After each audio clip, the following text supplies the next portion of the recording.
Whip it good.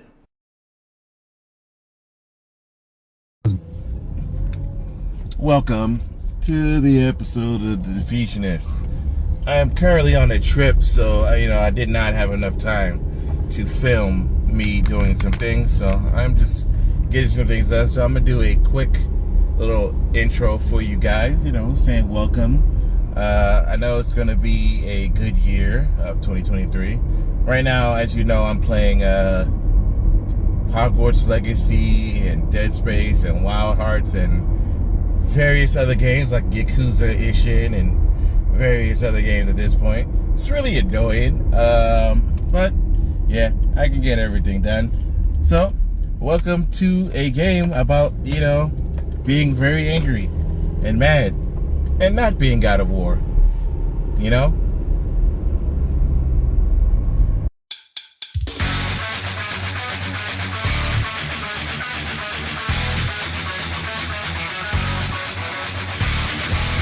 The late 2030s, where the era of radiological warfare began, or ends, depending on how you look at it. The Second Pacific War saw the debut of the thorium bomb, a radiation dispersal weapon which caused almost no visible destruction.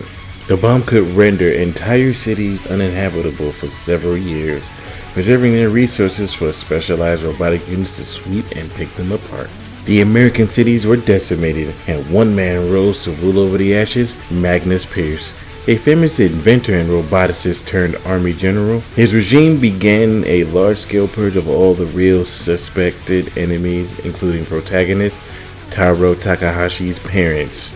Taro grew up to be a core member of the Daybreak Resistance, an underground insurgency led by Hans Albrecht and Sonia Singh. And in the early 2046, General Pierce's soldiers started refurbishing deployed old nuclear military and robotic tech as it started restoring the power grid. Taro is set to investigate this. Have fun. Not gonna lie to you, had to find that on the internet. Just so I can't even know what the story was. Game kinda doesn't tell you this. It kinda just implies half this crap. How the hell are you supposed to know this?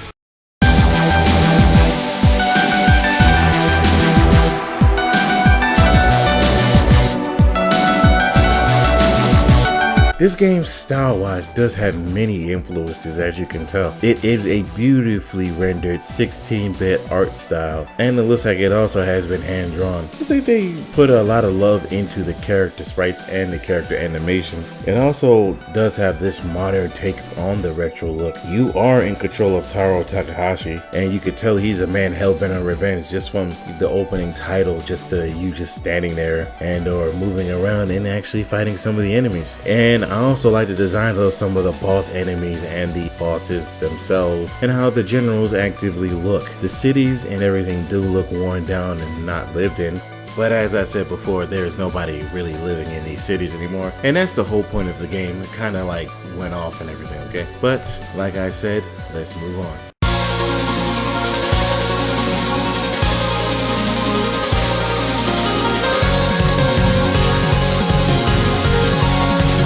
This game is a fast-paced 2D action platformer. The game equips the player with an 8-way electrical whip, kind of like Castlevania if any of you didn't know, along with a jump, double jump, and a short dodge slide. Another mechanic is also a zipline, which allows you to move vertically, horizontally, and diagonally between elements or platforms. In addition, the game features basic sub-weapon system that you can use against your enemies, bosses, and many a thing. And you mainly fight robotic enemies in this game. And the electric whip destroys their cores, but he can also beat them up close and replenish his subsystem energy just in case. There are different difficulty modes, including an arcade mode in which there are no checkpoints and you only have one life, which I don't know if you know. If you decide to do arcade mode, you are asking for trouble. Have fun with that one.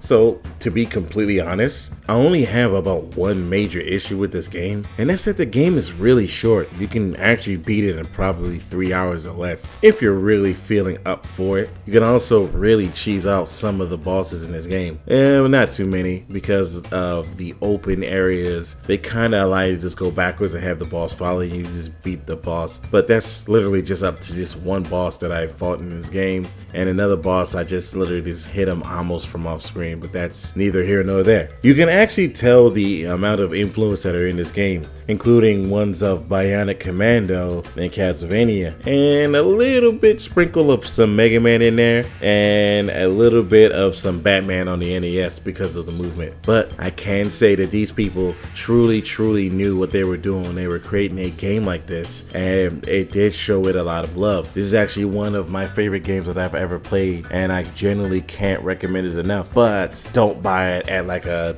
very high price. I would tell people to honestly just wait for like a sale, or wait till like a humble bundle and actually get it with that. I am Darkseid. Stand back and peep the light show. Green Lantern's got this.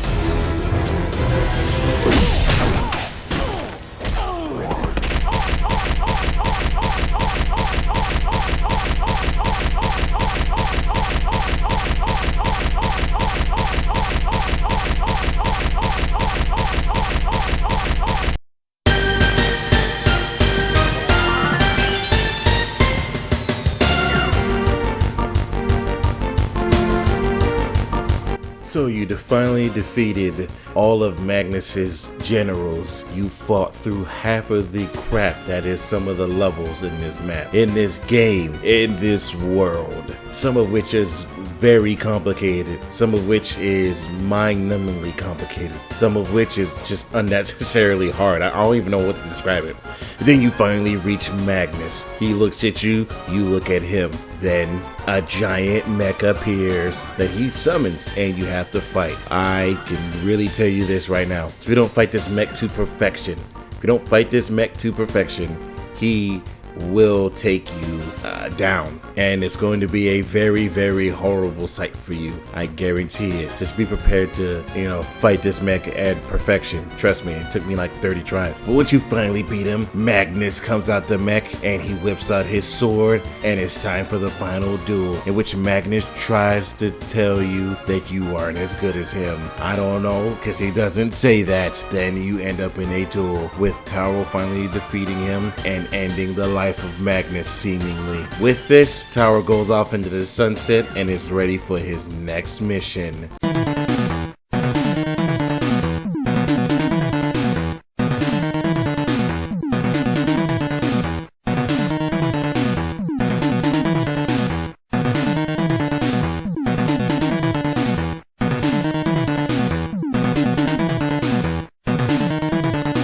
Play the game. So, that being said, this is a fantastic game. I'm glad they was able to kickstart it. Like I said, man, that length though, it's just so short. I literally beat it sitting down on one little session on my computer. Granted, I died horribly during my session, but I was able to finally beat it. It really wasn't that hard. But yeah, that being said, hope you guys have a great rest of your day. There's no way we can take her on her word. I'll do my best. Keep her safe, okay?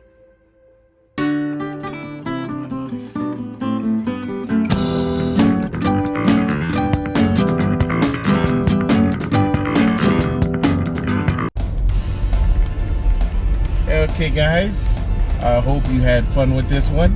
I am going to continue working on these. Like I said, I like the 2 videos a month format more than I like the 4 videos a month. Granted, there's going to be less videos a year, I understand, but it's more easy for me to do 2 videos a month. Second Friday of every month, the second and fourth Friday. It kind of helps me out there a little bit. Makes everything easier. But that's just me rambling on. You guys have a great rest of your day. Bye.